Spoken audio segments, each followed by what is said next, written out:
La Navidad es una fiesta de origen idólatra. Lo que acabaron de escuchar es prácticamente un fragmento de todo un discurso que tiene la intención de inculcar a todas las personas que tienen la costumbre o la tradición de celebrar o conmemorar la Navidad, que esto no debería de hacerse, que esto es algo totalmente inválido, algo incorrecto, algo que las personas, particularmente de Occidente, como si no ocurriera en otras partes del mundo, deberían de evitar. ¿Ok? La razón que menciona es porque la celebración, la conmemoración de la Navidad, esto es en términos convencionales, tiene un origen pagano, es de origen idólatra. Ahora bien, para los efectos de este video, y que no va a tener una duración mayor a los 10 minutos porque estamos en TikTok y no se puede más, planeo hacer la presentación de 3 puntos muy importantes. Y si nos queda algo de tiempo extra, quizás un consejo, una reflexión, una propuesta. A ver, en primera instancia planeo enseñarles a ustedes que esta clase de afirmaciones, incluso si se hace un hombre de hierro y se acepta la tesis de que la celebración, la conmemoración que se hace actualmente de la Navidad tuvo un origen idólatra, un origen pagano, aún así constituye una falacia argumentativa. En segundo lugar, demostrarles a todos ustedes que la propia aplicación de este argumento de exclusión, de este argumento de descalificación en función de los orígenes paganos, de los orígenes idólatras que pudo haber tenido algo en el pasado, es en sí mismo un sesgo cognitivo que implicaría la propia anulación de todo el judaísmo, de todo el pueblo judío, incluso de lo más sagrado que tenemos. Y en tercer lugar, explicarles una vez más a todos ustedes que este tipo específico de discurso, de retórica, de falacia, no es más que una estrategia mediática de persuasión, de convencimiento, de manipulación, a través de sembrar culpabilidad en personas que en realidad no tienen ninguna obligación, ningún compromiso ni ninguna responsabilidad de rendir obediencia y sumisión a los estándares, a las creencias y a los criterios de un pueblo, de una religión, de una cultura totalmente ajena, extranjera. ¿Están entendiendo el punto? Analicemos. ¿Cuál es la falacia? ¿Qué implica? ¿Y por qué es una falacia? Aquí les va. En primera instancia, la falacia en la que cae esta clase de discursos se denomina en filosofía falacia genética.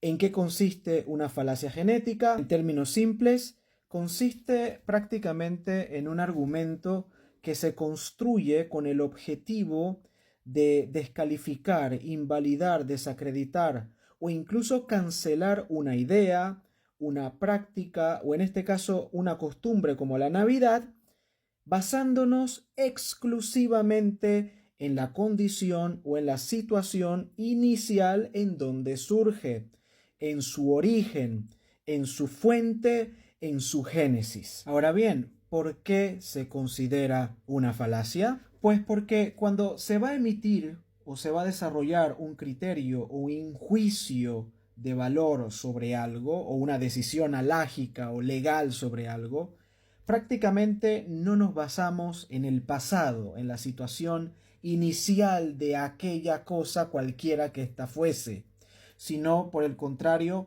nos basamos en todo ese conjunto de características que determinan, que definen su condición actual.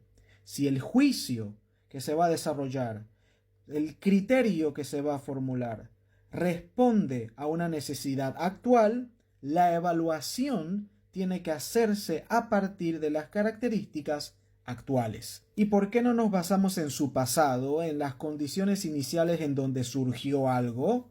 Porque sería prácticamente un anacronismo. Y en segundo lugar, porque las cosas experimentan cambios a lo largo del tiempo. Cambios en su significado, cambio en la forma de entenderse, cambios en la forma de practicarse, cambios en la forma estética de la cuestión en sí misma, experimenta cambios en su función, en su propósito e incluso en su significado.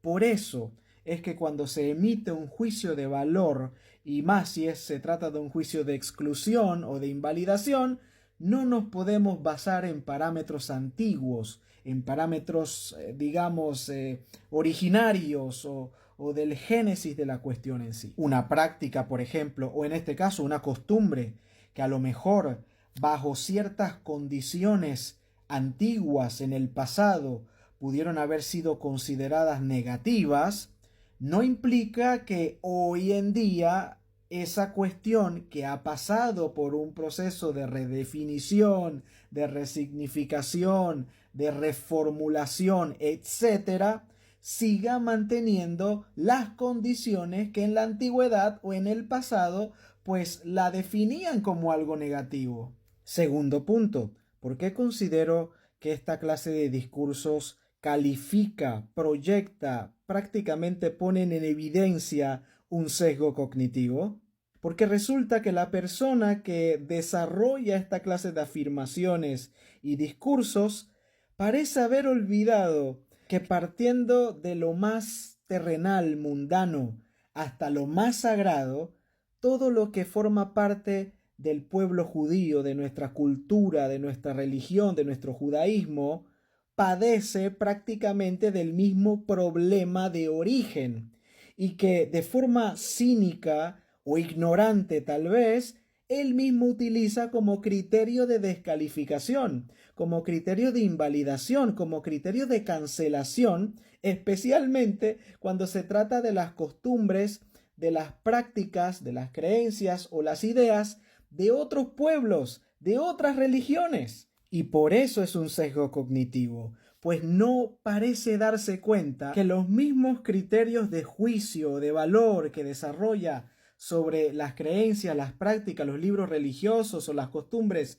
de otras religiones, de otros pueblos, son precisamente los mismos criterios de rigor, de juicio de valor, que de ser aplicados a la Torá, al judaísmo, a nuestra cultura o a nuestro propio pueblo judío, pues también nos descalificaría. No olvidemos al primer patriarca de todo el pueblo de Israel. Él mismo era un idólatra. Él era de origen pagano. Podemos decir de la propia Torá. La Torá es una obra literaria que prácticamente se construye a partir de puras fuentes de origen idólatra. ¿Qué podemos decir de instituciones como el Mishkan, el tabernáculo, que era prácticamente una copia de la tienda de campaña de Ramsés II, un faraón egipcio, idólatra? ¿Qué podríamos decir del Arca del Pacto? Origen idólatra también, ya que es prácticamente una réplica de los arcas mortuorios de los faraones egipcios, idólatras. Rol del sacerdote, de la Keuná, el Cohen Gadol, origen idólatra también. De las fiestas de la Torá, todas son de origen idólatra. Son prácticamente una reformulación de las fiestas idólatras que se celebraban en la región del Levante. ¿Qué creen que podemos decir del idioma hebreo? El idioma hebreo surge de lenguas idólatras. ¿Qué podemos decir de la tierra de Israel, que hoy en día consideramos tierra santa?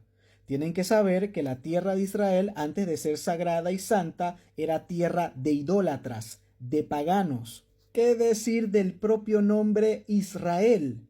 Israel es un teofórico que prácticamente hace referencia al dios supremo del panteón de Ugarit.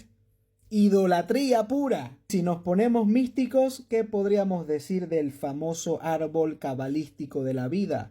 Origen idólatra también. Y para acabar de rematar y no hacer la lista larga, nuestro propio Dios, el Dios de Israel, no es más que una construcción teológica que surge del sincretismo de varios dioses en la región del Levante, principalmente del dios El y el dios Yahu de las montañas.